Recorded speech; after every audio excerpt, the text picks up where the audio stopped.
এখন কলেজত অভিজ্ঞ শিক্ষক নাথাকে তেতিয়াহ'লে কলেজবিলাকত ষ্টুডেণ্ট নাই। আমি যিমানখন আদৰ্শ বিদ্যালয় খুলিছিলোঁ এতিয়া প্ৰায় বন্ধ কৰিব পৰা পৰিৱেশত আহি গ'লোঁ, কাৰণ ছাত্ৰ ছাত্ৰী নাই। যেতিয়া আমি কিয় ছাত্ৰ ছাত্ৰী নাই সোধোঁ যে তাত অভিজ্ঞ শিক্ষক নাই, সেইকাৰণে আমি আধা আধা কৰি দিছোঁ। অভিজ্ঞ শিক্ষকো থাকিব, নতুন শিক্ষকো থাকিব, কিন্তু নতুন প্ৰজন্মক দিলে যে আকৌ তাৰ পিছৰ প্ৰজন্মটো কলেজত নাহে।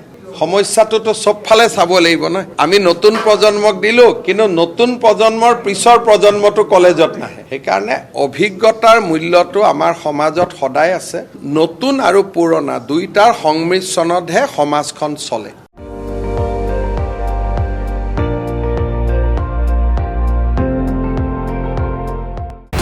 আপুনি চাই আছে ND24, সৰ্বশ্ৰেষ্ঠ নহয় সৰ্বোত্তমৰ দৌৰ।